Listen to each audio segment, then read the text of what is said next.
Welcome to the update. Brothers and sisters, subscribe if you have not subscribed. If you are watching my video for the very first time, please join our community by subscribing. And if you are watching my video, you have not subscribed, please, I would like you to subscribe because I want to grow this channel. Supporting me by subscribing so that I can bring more content like this, more information for you guys about grant and disbursement. I would like you guys to listen to this audio and let's discuss about it in the comment section. Welcome to Omjolivia TV, your trusted destination for authenticated updates, informative and analytically based content.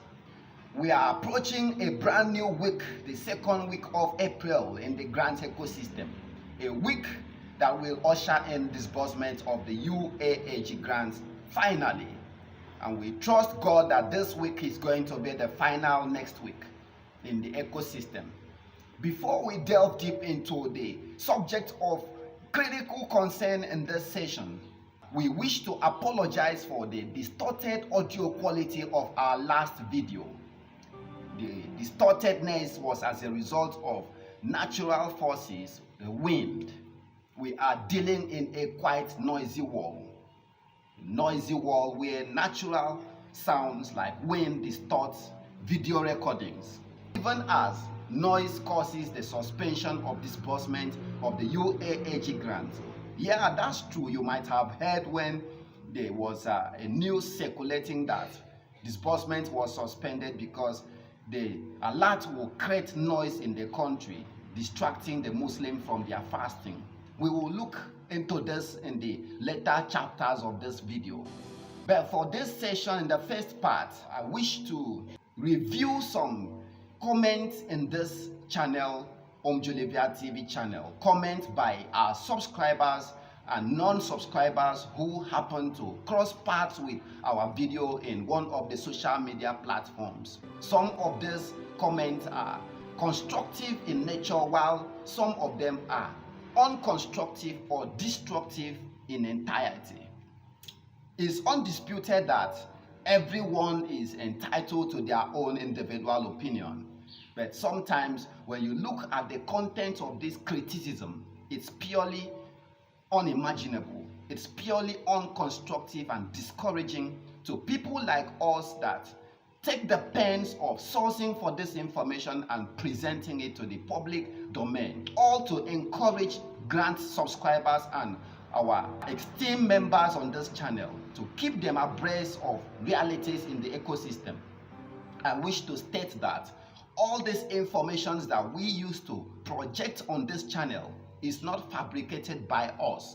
It's actually strong feedbacks from authorities in the ecosystem. By God's grace, our status has granted us access to authorities either in the grant ecosystem or the CBN and other institutions in Nigeria that gain us access to first-hand information. When we present this information just as we receive from these authorities, for some reasons that this information doesn't come to reality doesn't mean it was fabricated or ungenuine or unauthenticated. There are quite facts emanating from authoritarian sources. Remember, in the same ecosystem, there was a time where the verification and screening exercise was scheduled and later adjourned. At the period we presented the date of the first verification before the adjournment. The adjournment did not in any way signify that there was no such schedule for verification in the first instance. This is the same scenario that is playing down in all the timelines we have been revealing to you in the ecosystem. For example, the factor of money dropping into the grant handler account for disbursement was actually a feedback of strong authority from top influential personalities at the side of the government and in the grant ecosystem. Some of you were quite witness of authorities like Power of Five, the Chief Agogun, and other top management staff of the UAAG in a video dancing in excitement after the money was secured. For some reasons that it was debunked by the country director doesn't in any way imply that Omjolivia TV did not have those informations on strong authority. Then what is our offense? When we pass information that are meant to be classified to you as an attempt to keep you encouraged in the whole grant activity, aware that one who is misinformed is deformed. What is our offense in trying to encourage you subscribers with updates of current development achieved in the ecosystem? Although it is normal for humans to criticize, we build our strength around those audience of subscribers who appreciate our effort in collating and projecting this information. And it is this same strength from this audience of subscribers that keep us coming out today. Hence, this channel should have been switching from grant reportage to other perspective of journalism. Else, this channel should have shut down from reporting grant issues and be focusing on other perspective of life. Don't forget that Omjolivia TV runs commentary on health, spirituality, mysticism, agriculture, education, sports, entertainment, relationships, existentiality, and other key perspectives of life. But for the factor of the grant ecosystem, which is of urgent importance to both the subscribers of these grants in our organizations, we decide to project this news to encourage all of them. Last week, we intimated you that the UAAG disbursement will take place on Thursday or Friday. It is the same day that the grant handler were invited to appear in the CBN and receive a check. That is the same day that the national broadcast was scheduled, and we were opportune to have access to this information. We presented it to our subscribers to arm them with current progresses that are established in the ecosystem. If for any reason such arrangement was cancelled, that doesn't in any way imply the news was fabricated by Omjolivia. Some of you who are close to authority are aware of this fact I'm saying. We are aware of so many stakeholders who have already traveled from their respective states to Abuja on Thursday and Friday, all an attempt to give the necessary support to the UAAG and the AGPGN to usher in disbursement to everyone. But as we all know, we are living in a world where the expectation of today can be intercepted by other realities tomorrow. What is a reality today becomes unrealities in hours away. Those arrangements were adjourned to the new week. As forward-thinking people we all are, when there is adjournment of dates of activities, doesn't imply the people are not serious or not taking the plight of the masses into consideration. If the grant handler scheduled disbursement for Thursday, the same external bodies who scheduled this disbursement activity call them and cancel it, then the grant handlers or promoters aren't the reason for such cancellation or failure. It is incumbent on us to show understanding and adjourn our thinking to the new developments too, instead of criticizing, smearing the character and blackmailing this grant handler. These are the same people we are expecting grants from to help us access the resources to build exciting lives for ourselves and our family. It's an undisputed fact that grant is going to be disbursed by the grant handler, but we have to show understanding. We have to behave like leaders too. We have to be faithful followers, not to blaspheme the same leaders that we expect much more from. The grant handler are simply projecting a non-governmental body. They are not the federal government of Nigeria. We understand that the times are quite hard. People barely consume 3 squares in a day. The federal government of Nigeria is still out there, and this is the non-governmental body seeking for ways to intervene in the hard realities confronting Nigerians. Therefore, we still need to exercise some level of reservation of our expectation on these grant organizations, aware that it is the responsibility of the federal government of Nigeria to provide the basic needs of her citizenry. So if these grant bodies are putting their neck on the line, sacrificing unavailable resources to bring about disbursement, we should show a level of encouragement to these bodies. The grant we are expecting will be disbursed. That is undisputed. In reality, we are aware of the key players and stakeholders who are pioneering and frontiering the disbursement of these grants. If there was no grant to be disbursed, we won't see legal luminaries, doctors, senators, top governmental representatives as stakeholders in this grant, helping to facilitate the disbursement of these grants to everyone. If there was no grant to disburse, you won't see people leaving their homes, strong entrepreneurs, people who have strong businesses running in their respective states, abandoning those businesses for the past 7 to 8 months, staying in Abuja, moving from one office to the next, all to ensure there is disbursement of UAAG grant. They keep intimating us that disbursement of grant, by this perspective, the disbursement of grant in Nigeria of this propensity, of this high status, haven't taken place before.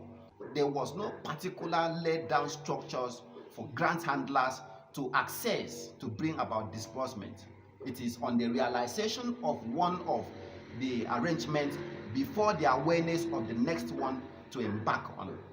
We need to show understanding to this grant handler while they work to bring about disbursement. To everyone who believe UAAG have no grants to disburse, believe it, UAAG have grants to disburse and they will disburse it to Nigerians in the shortest time possible. It's quite true that it has been adjournment of disbursement, adjournment, and adjournment. But pray that this week is going to be the final week for disbursement of this grant. Let's look at indices, realistical indices for disbursement of this grant this week. Meanwhile, we were intimated that disbursement was adjourned last week because of the fasting Muslim brothers. It's quite funny that disbursement was adjourned because Muslims were fasting, because we know that these Muslim brothers seek this money to buy ram and break their fast. They will need the money to buy rice and other valuables, even to build their businesses after the fasting. So why should disbursement of grants stop or intercept their fasting?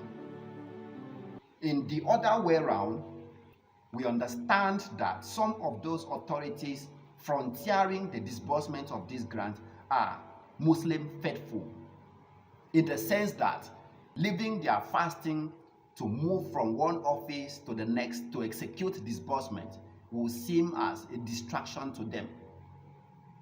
Some spiritualists take this spiritual activity so paramount than everything else, and we understand that some core Muslims don't like intercepting their faith with material factors.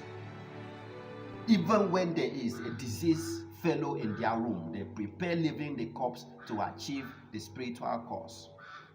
This is extremes where people practice religion, placing God first over other material factors. That is the dimension I'm seeing it. So if the grant handler were saying that the disbursements were adjourned because those that are supposed to execute it are fasting, and they don't want their concentration to be distracted from the spiritual activity they are engaging, then there is nothing wrong with us accepting that information and adjourning our thinking to the new date that is kept for everyone. This is leadership. This is faithful followership, not criticism. I've seen jestful comments across the WhatsApps and Telegram groups, people criticizing the decisions or the concept of adjournment of disbursement due to fasting of Muslim brothers. The reality is we should always be future going, forward thinking.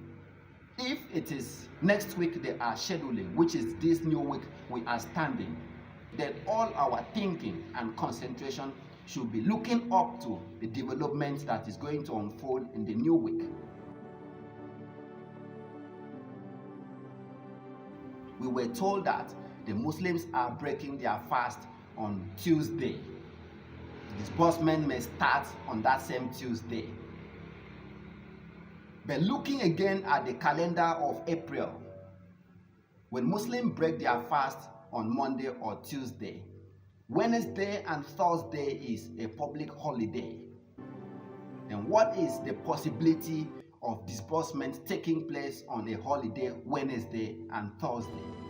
To me, technically, next week is out of disbursement, except the grant handler have other arrangements to engage the banks on holiday.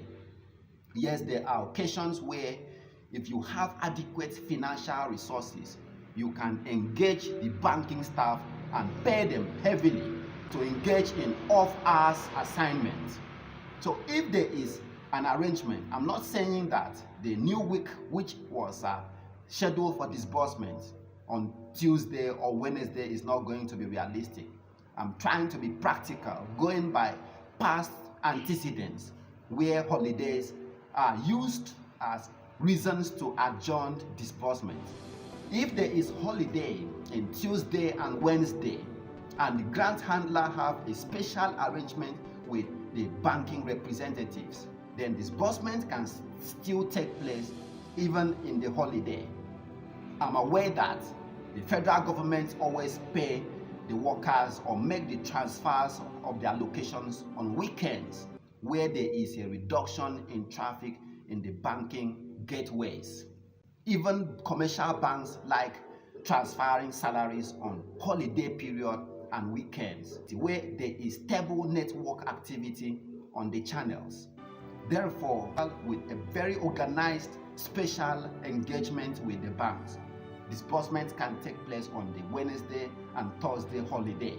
Aware that this will be a more stable period for the alerts to drop without failing. Most often when money is transferred on busy working periods, most of the alerts do fail. If out of 100, 80 may get through successfully, while the remaining one will be re-engaged. Therefore, the holiday is even an advantage for the grant handler to seize it and ensure seamless transactions. Let's be hopeful and prayerful that this should finally happen in our time. But if for any reason the 2 days holiday in the new week will be used as an excuse to adjourn disbursement to next week, then let's all of us equally show understanding too, just as we show understanding in last week where they said the alert will cause Muslim faithfuls to start traveling from one state to another to disburse the grant to their own subscribers. That alerts will cause noise in the whole country, and Muslims don't like noise. If we showed understanding in that last week, let's equally show the same understanding in this new week we are approaching. Ultimately, what we are aware is that the grant is already there waiting to be disbursed, and the approval to disburse the grant have all been issued. It's just a minute of command from the authority to the grant handler to start effecting the alert to the NGO CEO's account. In this light, I'm tipping off all NGO CEOs who don't have their one bundle set up to be uploaded in the app to go and get their bundles ready.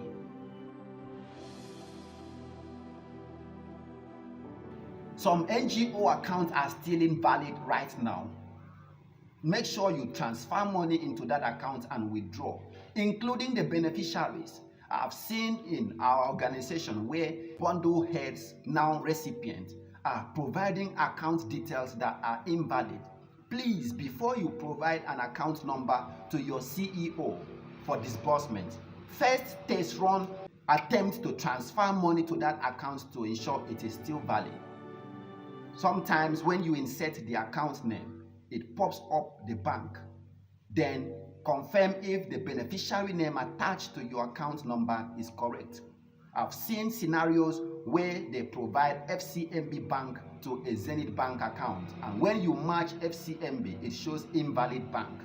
In such a case, if it is in the bank where disbursement is taking place, such account number will be removed and another beneficiary name inserted instantly. Then such a beneficiary will lose out of this disbursement. Test run your account and ensure the correctness and validity before presenting it to your NGOs. Then the NGOs test run the validity and activeness of your bank account number. Some bank rushed to open accounts for this NGO and did not collect adequate documents to activate such account, and the headquarters of the banks are closing down or deactivating these accounts or invalidating them from receiving alert. Monday, as it's breaking, is another opportunity to ensure you provide those documents to keep your account in an active state to receive alerts. All what we are at the moment is alert dropping in the ecosystem, and it is happening in the shortest time possible. We are aware of all the progresses and the authorities that are standing with the grant handler to ensure this disbursement take place. And after this disbursement, there are myriads of disbursements that is going to take place. Therefore, it is not just the UAAG grant being disbursed to Nigerians. It is about the UAAG grant disbursement, paving way for the disbursement of accumulating grants in Nigeria. It is a new beginning for everyone in the ecosystem in this country. We trust that God is going to use the AGPGN and UAAG Apostle Ambassador Dr. Ken Wakama to alter the narratives of disbursement of grants in this country. Let's continue to hold them in our prayers in the morning and night, to be more spiritual in this time. This is the time that temptation do set in more than any time else. At the hour where you are about gaining breakthrough, it is the time that the people from the elemental kingdom always fight to intercept such strong breakthroughs. We have to be more sensitive at this moment.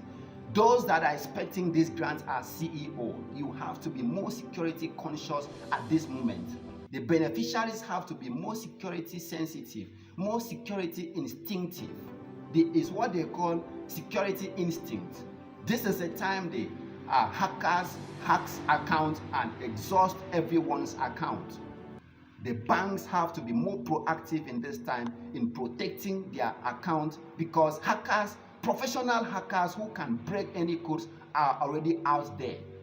Yesterday, one particular number called my friend and asked him if he's holding an account in FCMB. He said yes. He asked him if there's another account he's maintaining with other banks too, that they have seen his BVN. They call his name, the three names, that they first wish him congratulations for going to receive the sum of 400,000 naira, and ask him if he holds accounts with other banks, which he obliged, and they asked him to provide the name of the bank. He did. The caller insisted that they are not going to use FCMB to effect the transfer, but they can use Diamond, Access, and other banks. Immediately he provided this other bank, apart from the FCMB the hackers hold.